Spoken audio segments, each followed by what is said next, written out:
That's so cool. By the way, I'm going to say this, you know, I have never made this leap in front of a group, but I'm going to do it right now.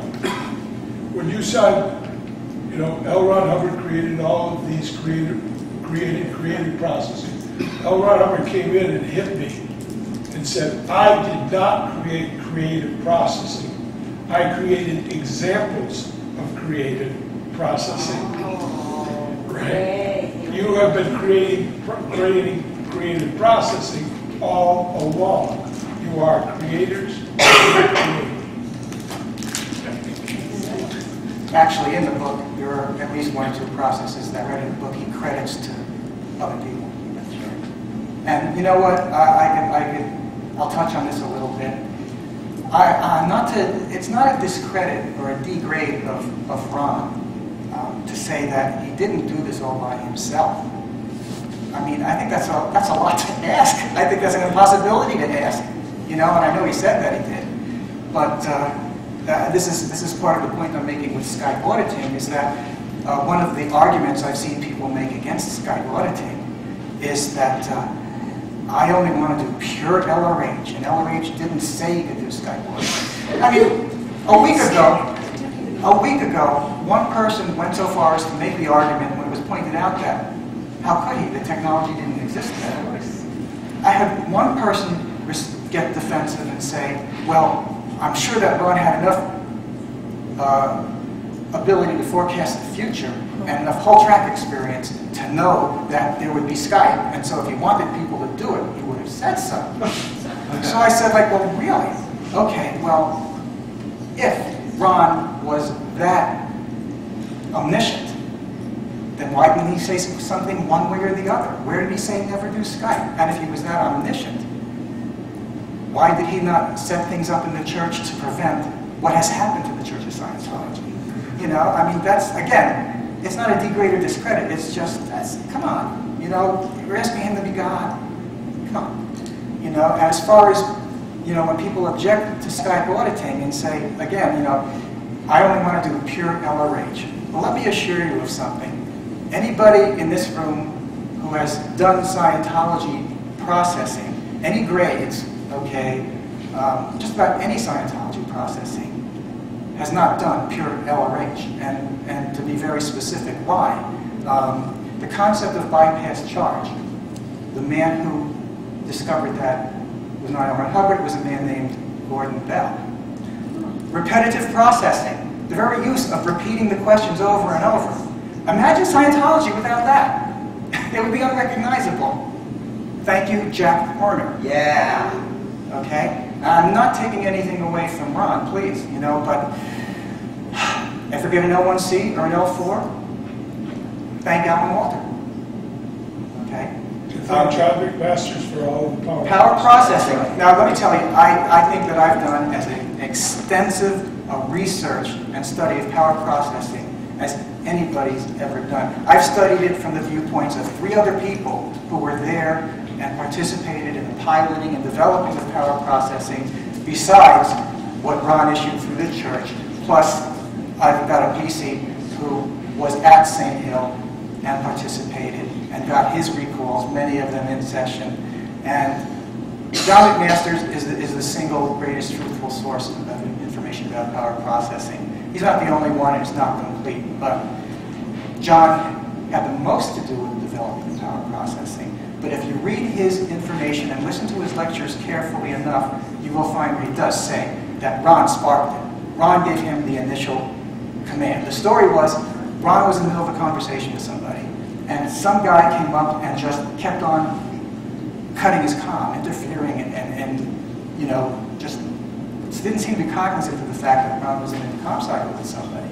And you know, Ron spotted what that dramatization was. And he went to John McMaster and said, I want you to run this command on that guy.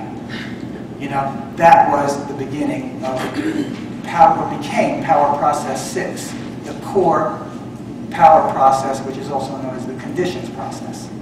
Okay? Everything else, power processes 1 through 5, are all developed as aids to successfully run somebody on the conditions process. That's where it all came from. So, I just feel we should give credit where credit is due. And that's the story of that. But the point is that when someone says, well, I'm not doing Skype auditing, that's squirrel, because Ron didn't say to do it, and I only do pure LRH. No, you didn't. No, you didn't. Okay? It's impossible to get a single intensive of auditing without some of that processing having been developed and contributed to by people other than L. Ron Hubbard.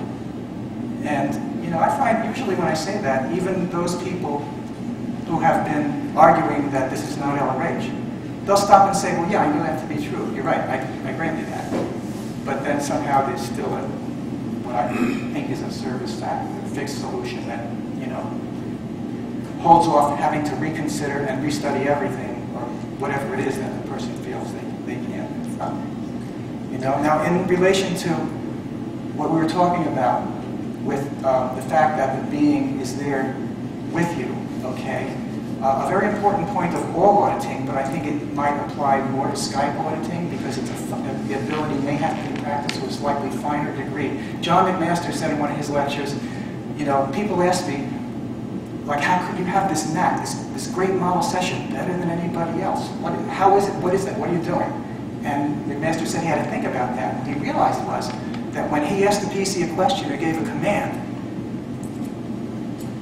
he was not entering any evaluative thoughts or anything into that space with the PC. He gave the question, and he was there to be effect and to observe and experience whatever sprang forth from the PC. Now, what was interesting about that to me was that back when I was training on New Era Dianetics in 1981, in a session that I ran on somebody, I gave a command, and the PCs got their eyes closed, they're running through the incident, and it was just, I felt it was taking a long time to get any response, any verbalization of what we were seeing, and I didn't see much happening on the meter, and I wasn't going to verbally interrupt the PC. So don't ask me why I did this, but I just intended that command at them again. And I got the exact same read as when I had verbally said it, the exact same read, okay? I did it 2 more times, and again, got the exact same read, And I'm not suggesting anybody do that. That's improper. That's interrupting the PC. And, but that's how I discovered that when you're occupying the same space, you are far from limited to the physical. And you better understand that. Every time you're in the session with your PC and you're sitting there thinking, well, they're running very shallow, they're not answering the right question, or whatever you're thinking, you are adding your junk, interposing it to that PC's ITSA line to their bank. So that was a very important realization. But again, what proved that to me was watching that same read every time I intended that command at the PC. Don't do that, you're interrupting the PC. But it was just illustrative of the point that John McMaster was making, which made his auditing special. So I learned from that, and so I can audit that way now. I'm just willing to completely experience the PC's presence and whatever they're doing, and I am consciously not doing anything else when they're looking for the answer or giving the answer. And any auditing is going to be far more effective. And I think that's partially why this PC is talking about what a high ARC auditor I am. He wasn't feeling any resistance or interference from me. I think that auditing is largely not the auditor putting any kind of control on the PC, but creating a context in which they are completely permitting and allowing that PC to look where they need to look at, where they haven't felt safe or free to completely experience because of the other consciousnesses around them. So you create that, and you give the command and just get out of the way. You're right with them, but you don't impose anything else there. Okay? I think that's very important with Skype auditing. Anyway, that's how I do it. There are a number of ways to do Skype auditing, and most people don't do it this way from what I see. There's meters, hookups over the internet, and there's other ways to do it. I stick with this way. Why?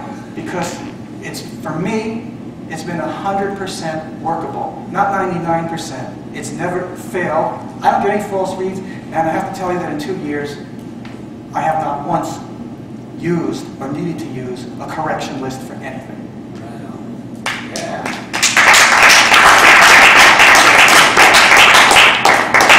I'm not saying they're bad or they're wrong, but that's my experience. Okay? Again, I'm not saying, again, there's more than one way to skin a cat.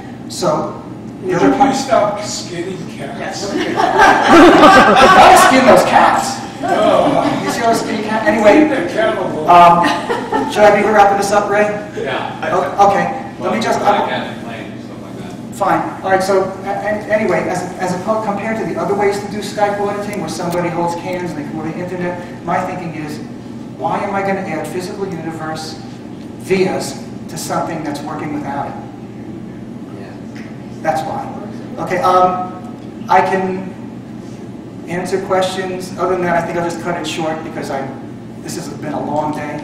How do you set the PC up to really be a partner in this? What to do with CS1, if you set the person up You know what? or not? I don't do Scientology CS1. Sometimes I go to brand new people and I just have a short conversation of what their part, that we're a team and they're participating in this session. Sometimes there have been points where I use parts of the Scientology CS1. But basically, the way I set up a PC, I have them read certain things on my website and see certain videos just to get the idea that case is what you're refusing to experience, what you're resisting, and what we're going to be processing is towards increasing your willingness and ability to have and experience your life. And in session, you're going to increase your ability to have and experience those things that are stuck back there because you haven't been willing to experience them and you've been resisting them, and that creates an impasse and a solidity, and that's why they're still there. There's no special setup for holding cans. You holding the cans. I'm holding a can. I mean, sometimes when I have an experienced PC, I'll do this joke, and it works every time. I'll pick up the solo can and I'll say, all right, wait a minute. Do you know who use hand cream? And they all start to answer me. Like I'm going to somehow channel their hand skin. Yeah. What's your theory on how this works? I mean, is it telepathy? Is it? I mean, you're not in the same space. No, just resonate. Well, it's exactly what I've explained, is that we are occupying the same space as beings. You know, if you can really have, and it's real to you, that we're spiritual beings and not bodies, then, you know, we're not constrained or limited by the synthetic or artificial considerations of distance and location. And that's been borne out in these sessions, that they have always worked. We're occupying the same space. So is it out-of-body experiences, him to you or you to him, or what's your theory? Well, you know, it could be considered out of body, but why couldn't it just be occupying all space so that they don't actually have to transfer their beingness from one specific point to another, but they're simply being and I'm being, and we're occupying the same space. Maybe we're occupying the whole planet or the galaxy. It doesn't matter, but we're occupying the same space. Yes? Well, as a being, you're not in space and time. So, of course, there is immediacy. Right. That's really, it's not that you're occupying the same space, it's that there is no space. Right, that's the failure of using messed universe-developed language to express a spiritual concept. Thank you. One more point I was going to make about some people have said, well, you know, what happens if the PC dramatizes and they throw down the cans and they walk out of the session? You know, I think a lot of you know that in the way a session is supposed to be set up, the auditor's chair, the auditor's back is to the door, the PC's on the other side of the table, so that the auditor can get up and physically restrain the PC from leaving the room. So somebody poses this question, you know, that's no good because, you know, what if the PC gets, what are you going to do when the PC throws down the cans and walks out of the room? Has anybody ever had that happen to them?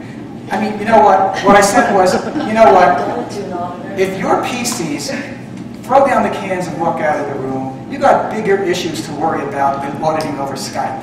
Yeah, right. I've never had that happen, you know? So that's the answer. I'm sorry, what other questions? Just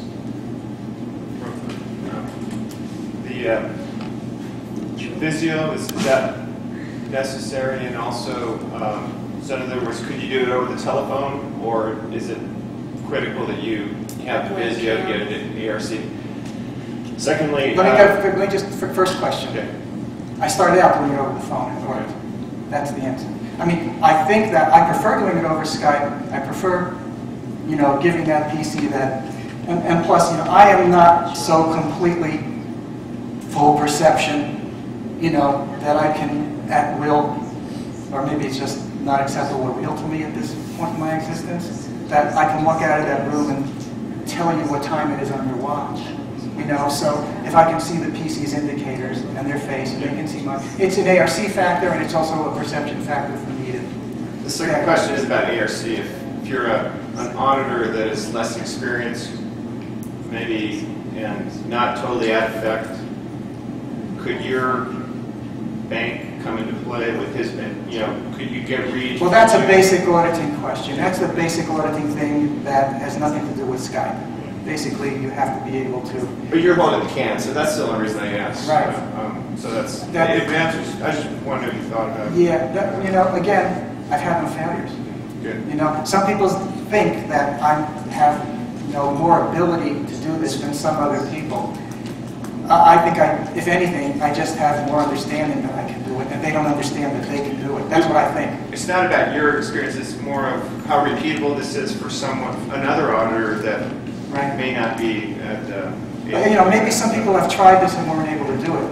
I don't know, because I've never heard of that. Okay.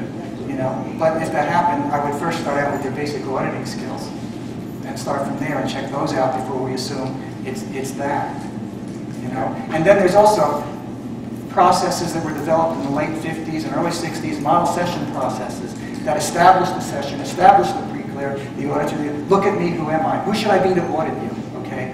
What would it be all right for you to say? What would be all right for me to say? ARC process 1961. I mean, these are in the introductory and demonstration pack, introductory and demonstration processes pack, which anybody who wants to do any kind of auditing is just gold, and I highly recommend you pick it up. You can get it on Amazon for like $35, but it's got all those kind of things that really help to build up the specific ARC and comfort level between yourself and any PC. And I would ordinarily run those first on anyone I was auditing, regardless of how much auditing they had before. I have one more question. Yeah. I'm not doubting the perception ability, right? No question about that. But what if it overlaps ability of the PC to perceive? Like, for example, if the PC was holding the cans and you ask him the question and there is a charge, but it's not real to him and he is not reacting and there is no reaction while because Well, then you're running something the PC doesn't have reality on, and that's misprogrammed. but it's not him holding the cans. You're holding the cans, and your ability to perceive is way beyond the PC ability to perceive. And where he might have not be getting any reads, you might get the reaction because you are perceiving something. I understand your question. Here's Okay. the answer. Okay, if the PC is not having masses shifting, then there's no change in the resistance of the current traveling through the cans, and then there's no meter reaction, okay? So if there's a meter reaction, the PC has reality on it. Okay. I think she was worried about what happens if you have. I mean, I'm not auditing based on, Yeah. I'm using the meter, so I'm not auditing based on my perception of what I'm seeing in the PC. And the reason I clarified that is because I have this perception that when you're in a session with the PC, your data is shared. Right. And that sharing of data means that the read is going to happen from both of your energy. I mean, he's going to go down that time track, he's going to hit that, and he's going to be using your data to light it up or not. It happened to Hubbard, right? He stopped auditing. He said, because he is creating reads Well, and the reactions. PC is the one being audited. The questions are directed to the PC. He looks to his case for the answer, and that's where they come from. They don't come from my case. That makes sense. Any other questions? Yeah. Is there any difference in 1 and 2 cans that you do? I mean, in operating all the same. Can 1 to 1 solo can do it very good? Well, it's just like solo auditing in that respect. Same thing. Yeah. Okay? All right, thank you guys. Beautiful. Thank you.